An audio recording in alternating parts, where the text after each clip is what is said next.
దేవుని నామానికి స్తోత్రములు. ఈ ఉదయకాల సమయంలో మీ అందరికీ కూడా నా హృదయపూర్వకమైనటువంటి వందనాలు తెలియజేస్తున్నానండి. ఈ దినము దేవుడు మీతో మాట్లాడుతున్నటువంటి మాట ఏంటంటే, నీ దుఃఖ దినములు సమాప్తములగును. ఏది కావాలి, ఏది జరగాలి అని నువ్వు ఏది కావాలని కోరుకుంటూ ఉన్నావో దేవుని బిడ్డలారా, అది ఇన్ని దినములు రాక, లేక నువ్వు సాధించలేక నువ్వు దుఃఖముతో ఉన్నావేమో, బాధతో ఉన్నావేమో, కృంగిపోయి ఉన్నావేమో, కానీ నీ దేవుడి ఉదయకాల సమయంలో నీతో మాట్లాడుతూ నిన్ను ధైర్యపరుస్తూ ఉన్నాడు. దేవుని బిడ్డలారా, ఈ దినము నుండి నీ దుఃఖ దినములు సమాప్తములు అవుతున్నాయి. వాక్యం సెలవిస్తా ఉంది కదా, యెషయా గ్రంథం 60వ అధ్యాయము 22వ వచనములో, వారిలో ఒంటరి అయిన వాడు 1000 మంది అగును, ఎన్నిక లేని వాడు బలమైన జనమగును. యెహోవానగు నేను తగిన కాలమున ఈ కార్యమును త్వరపెట్టదను. ఎంత అద్భుతం! ఒంటరిగా ఉండి దుఃఖపడుతూ ఉన్నావా? దేవుడు నీతోనే మాట్లాడుతూ ఉన్నాడు.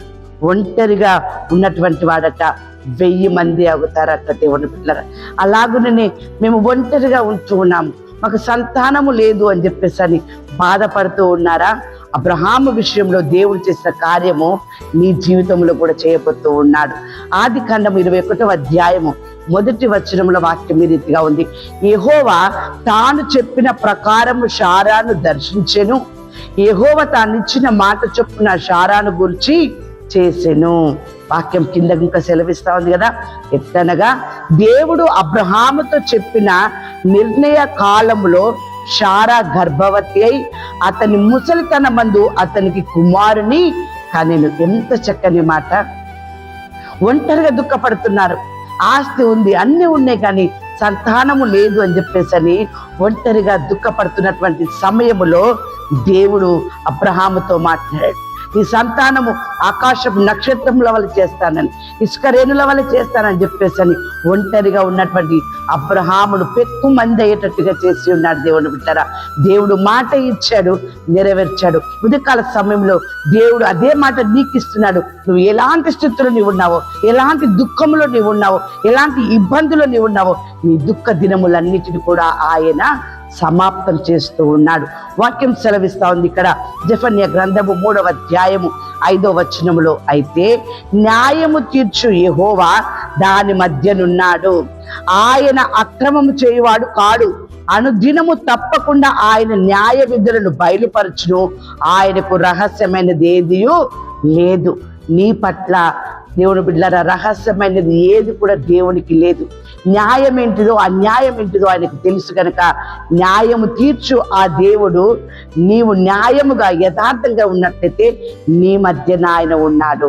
నీ దుఃఖ దినములు సమాప్తం చేయడానికి, నీకు చక్కని న్యాయం జరిగించడానికి, నీకు చక్కని తీర్పు తీర్చడానికి ఆయన నీ మధ్య ఉన్నాడు.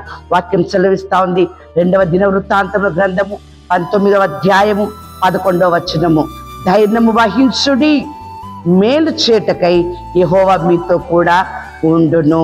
అవును, నువ్వు అధైర్యపడకు, పిరికివాడిగా ఉండకు, ధైర్యం వహించు, నీ దేవుడు నీతో కూడా ఉన్నాడు.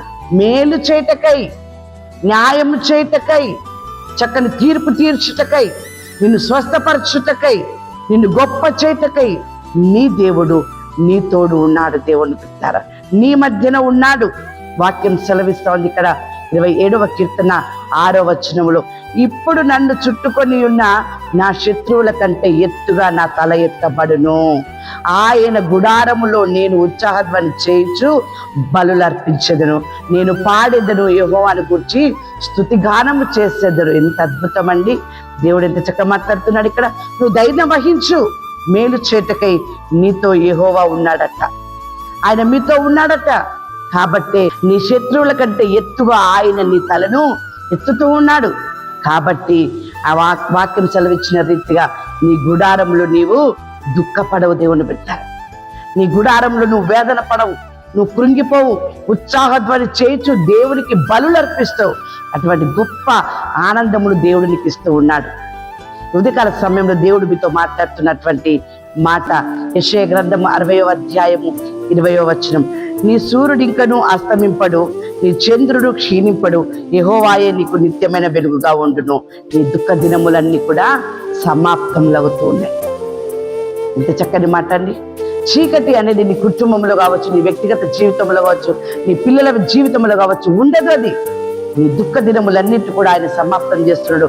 ఆయనే మీ మధ్య ఒక వెలుగుగా ఉంటున్నాడు. అటువంటి గొప్ప కృప మీకు, మీ కుటుంబానికి ఆయన నిండారుగా అనుగ్రహించును కాక. ఆమేన్.